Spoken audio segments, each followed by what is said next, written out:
Right ఇక నేడు లోక్సభ అభ్యర్థుల ప్రాథమిక లిస్టును కాంగ్రెస్ పార్టీ ఫైనల్ చేయనుంది. మధ్యాహ్నంలోగా పీఈసీ సభ్యులందరూ పేర్లను సీల్ కవర్లో ఇవ్వాలని ఆదేశాలు జారీ చేశారు. దాంతో ఇప్పటికే తమ అభిప్రాయాలను రాసిన నేతలు నేడు సీల్ కవర్ను అందించనున్నారు. ఒక్కో నియోజకవర్గానికి 3 లేదా 4 పేర్లను సూచించాలని పీఈసీ సభ్యులు నిర్ణయించారు. అన్ని నియోజకవర్గాల అభ్యర్థుల పేర్లను వడపోసిన నేతలు తమ లిస్టును అధిష్టానానికి పంపనున్నారు. అధిష్టానం నేతలే ప్రత్యక్షంగా తమ అభ్యర్థులను ఫైనల్ చేసి ప్రకటించనున్నారు. ఈసారి ఎలాగైనా ఎక్కువ స్థానాలు గెలుపొందాలని రాష్ట్ర కాంగ్రెస్ నేతలు నిర్ణయించారు.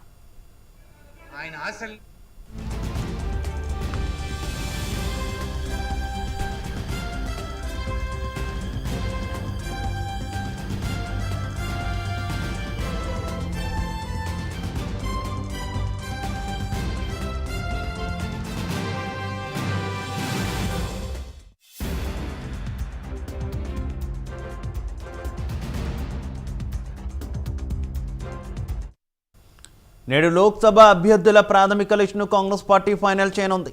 మధ్యాహ్నంలోగా పీఈసీ సభ్యులందరూ పేర్లను సీల్ కవర్లలో ఇవ్వాలని ఆదేశాలు జారీ చేశారు. దాంతో ఇప్పటికే తమ అభిప్రాయాలను రాసిన నేతలు నేడు సీల్ కవర్ను అందించనున్నారు. ఒక్కో నియోజకవర్గానికి 3 లేదా 4 పేర్లను సూచించాలని పీఈసీ సభ్యులు నిర్ణయించారు. అన్ని నియోజకవర్గాల అభ్యర్థుల పేర్లను వడపోసిన నేతలు తమ లిస్టును అధిష్టానానికి పంపనున్నారు. అధిష్టానం నేతలే ప్రత్యక్షంగా తమ అభ్యర్థులను ఫైనల్ చేసి ప్రకటించనున్నారు. ఈసారి ఎలాగైనా ఎక్కువ స్థానాలు గెలుపొందాలని రాష్ట్ర కాంగ్రెస్ నేతలు నిర్ణయించారు. ఇక ఇదే విషయానికి సంబంధించి మరింత సమాచారం మా కరెస్పాండెంట్ నాగేంద్ర అందిస్తారు. Nagendra. Thank you Shiva.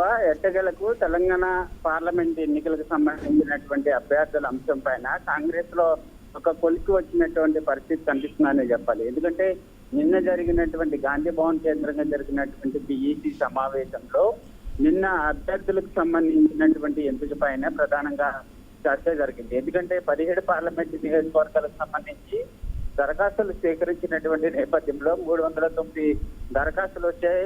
17 parliament నియోజకవర్గాల నుంచి పోటీ చేసేందుకు అభ్యర్థులు 309 అభ్యర్థులకు సంబంధించినటువంటి లిస్టుతో కూడుకున్నటువంటి ఒక బుక్లెట్ ను ప్రతి పీఈసీ స్క్రీనింగ్ కమిటీ సభ్యులకి, అదేవిధంగా పీఈసీ సభ్యులకు కూడా నిన్న గాంధీ భవన్ వర్గాలు అందజేసినటువంటి పరిస్థితి ఉంది. ముఖ్యంగా నిన్న గాంధీ భవన్ లో సమావేశం జరుగుతున్నటువంటి సమయంలో బుక్లెట్ ఇచ్చినటువంటి సందర్భంగా సీఎం రేవంత్ రెడ్డి ఎవరైతే ప్రతి ఒక్కరు కూడా ప్రతి పార్లమెంట్ నియోజకవర్గానికి 3 లేదా 4తో కూడుకున్నటువంటి పేర్లన్నీ టిక్ చేసి ఈ రోజు మధ్యాహ్నానికల్లా ఏఐసీసీ ఇన్ఛార్జ్ అనేటువంటి దేవదాస్ మున్సికి అందజేయాలంటూ కూడా చెప్పడం జరిగింది.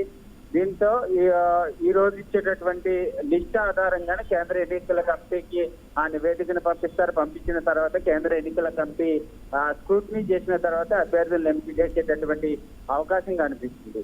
దీంతో పాటు మరొకవైపు రాబోయేటటువంటి పార్లమెంట్ ఎన్నికల ఎజెండా లక్ష్యంగా పెద్ద భారీ బహిరంగ సభలను సైతం నిర్వహించాలనేటటువంటి ఆలోచనలో కాంగ్రెస్ రాష్ట్ర నాయకత్వం ప్రస్తుతం ఆ దిశగానే నల్గొండ వేదికగా 2 లక్షల మంది భారీ జనాభాతో పెద్ద ఎత్తున బహిరంగ సభ నిర్వహించాలనేటటువంటి ఆలోచనలో నల్గొండ నేతలు ఉన్నారు. ప్రస్తుతం ఆ సభకు సంబంధించి ముఖ్య అతిథిగా ప్రియాంక గాంధీ తీసుకురావాలంటూ కూడా సీఎం రేవంత్ రెడ్డికి విజ్ఞప్తి చేసినటువంటి పరిస్థితి అది కనిపిస్తుంది. ఎటగలకైతే అభ్యర్థులకు సంబంధించినటువంటి అంశం పైన తెలంగాణ కాంగ్రెస్ లో ఒక అభిప్రాయాలు వస్తున్నటువంటి పరిస్థితి కనిపిస్తుందని చెప్పండి.